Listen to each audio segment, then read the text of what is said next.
On Newshour Direct this evening, we have the Commerce and Industry Minister, Mr. Anand Sharma, who's joining us on a day when the markets have taken a huge hit, 700 points down at one point, and the rupee, of course, has had a free fall, breaching the 62 rupees to a dollar mark. Clearly, negative sentiment in the market. But good evening, Mr. Anand Sharma. The first question to you is that one is the problem of fundamentals in the economy, but even more pronounced is the problem of sentiment of the markets. How is the government planning to restore the market's sentiment, which virtually seems to have sunk into the negative?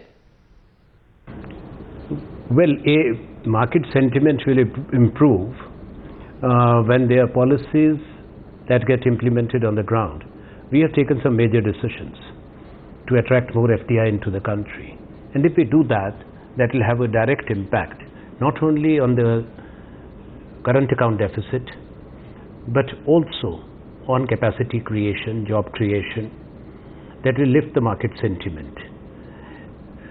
Only last month, number of decisions were made. We changed either raised the cap in many of the sectors, including telecom to 100%. Also, in the commodity exchanges, power exchanges, or changing the route from FIPB to automatic.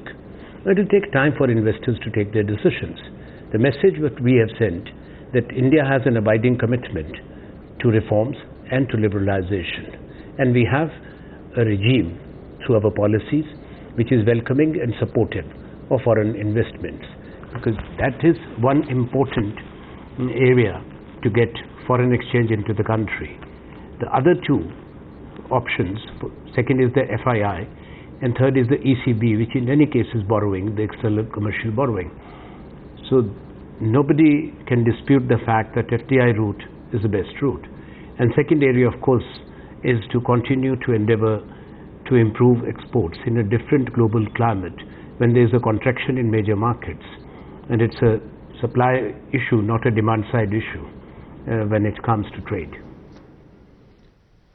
Mr. Anand Sharma, the RBI's capital control measures have virtually spooked the market. Isn't this going to be a further dampener of foreign investments and investors who are now speculating that there will be capital controls on outflows of money as well? Will money come in if it's not free to flow out? Because that is a speculation that's clearly creating some sort of panic in the market. You see, it has only happened now. I don't think it's any controls have been put in when it comes to the payments of royalty, or when it comes to the profits repatriation or the FII money. So that would be controls in the strict sense. It's only reducing or lowering the limits which were allowed to our citizens to take out money in one calendar year. It's because of the difficult financial situation and the mounting deficit which needs to be brought under control. But still, what has been permitted is much, much more than what was allowed before we started opening up. So it would be wrong to say that we have gone back to 1991, which is not correct at all. But we are not here in a denial mode. This is a difficult period, and hard decisions sometimes have to be made. This is, of course, a decision which has nothing to do with my ministry or the government.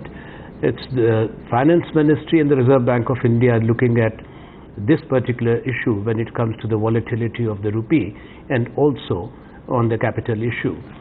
India, in my view, has not reached that stage of development to become a net exporter of capital. We need to remain also a major importer of capital for our economy to have accelerated growth. And what is required, we have to turn it around, this difficult situation. You know, we were in a virtuous cycle. So everything what we were doing was giving very positive dividends. Suddenly we got into a vicious cycle. We have to honestly reflect. Some of the factors could be the economic factors, the global slowdown, the Eurozone crisis. They're also the domestic environment. And it's not only the lack of decision, what has been said very often and as a cliche, policy paralysis. There has been no policy paralysis. There has been no paralysis of decision making. But the atmosphere in the country has been vitiated by a negative discourse, by a shrill discourse, which is scaring away investors, both domestic investors and foreign investors. And yes, decision making does become difficult when there are fingers pointed and every decision is questioned. Third, I have no hesitation to say, irrespective of what the issues have been, or getting into the merits of those issues, but when there are decisions made or observations made, or particularly where FDI components are involved in a big way in certain sectors like telecom and mining and other areas, then the economic consequences of some of the judicial observations also have to be borne in mind. It's the country which ends up paying. Nobody then takes responsibility. We also had this over a number of years, the presumptive loss theory by the then Comptroller and Auditor General, which was just lapped up by anybody trying to analyze. As a result, today the telecom sector, where the exposure of the banks is very high and the financial institutions, the spectrum has become unsaleable. This is a sector which has shown remarkable growth, and now where we are headed. So we have to have stability.